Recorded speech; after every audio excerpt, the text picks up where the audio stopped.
بسم الآب والابن والروح القدس الإله الواحد أمين. بنعمة ربنا هبتدي معاكم سلسلة عن الضغوط النفسية. أنا مضغوط، دي أثرها إيه عليا وأسبابها إيه وعلاجها إيه؟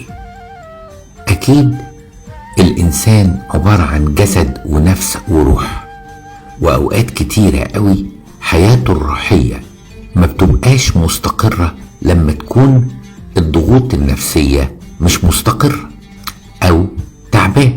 علشان كده هتكلم على موضوع أنا مضغوط. أول حاجة عايز ابتدي بيها بنعمة ربنا معاكم، إيه أنواع الضغوط دي؟ الحقيقة حدث بلا حرج، الضغوط كتيرة قوي قوي. ممكن تكون ضغوط في البيت، ممكن تكون ضغوط بسبب الدراسة، ده بالنسبة للطلبة.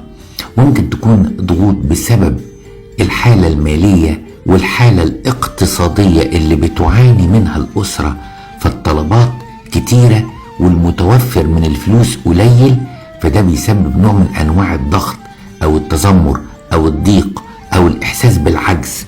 كل دي أنواع من أنواع الضغوط اللي بتكون حوالينا. والحقيقة يعني الكتاب المقدس وضح وقال كده إن مولود المرأة شبعان تعب. أحد أنواع هذه الأتعاب هي الضغوط اللي ممكن تكون حوالين الإنسان. والضغوط كمان شدتها بتختلف، مش بحسب طبيعة الضغطة، لا بحسب طبيعة الإنسان.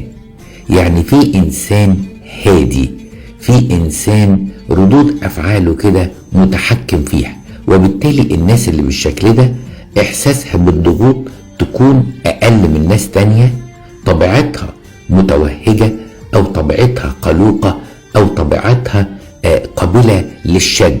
طبعا الناس دي الضغوط عندها بتمثل عبء نفسي أكبر. يبقى في أنواع مختلفة بحسب نوع الضغط، وفي أنواع مختلفة من الضغوط بحسب نوع الإنسان نفسه واستقباله للضغط، بدليل إن ممكن 2 يكونوا في أسرة واحدة وبيتعرضوا لنفس الموقف.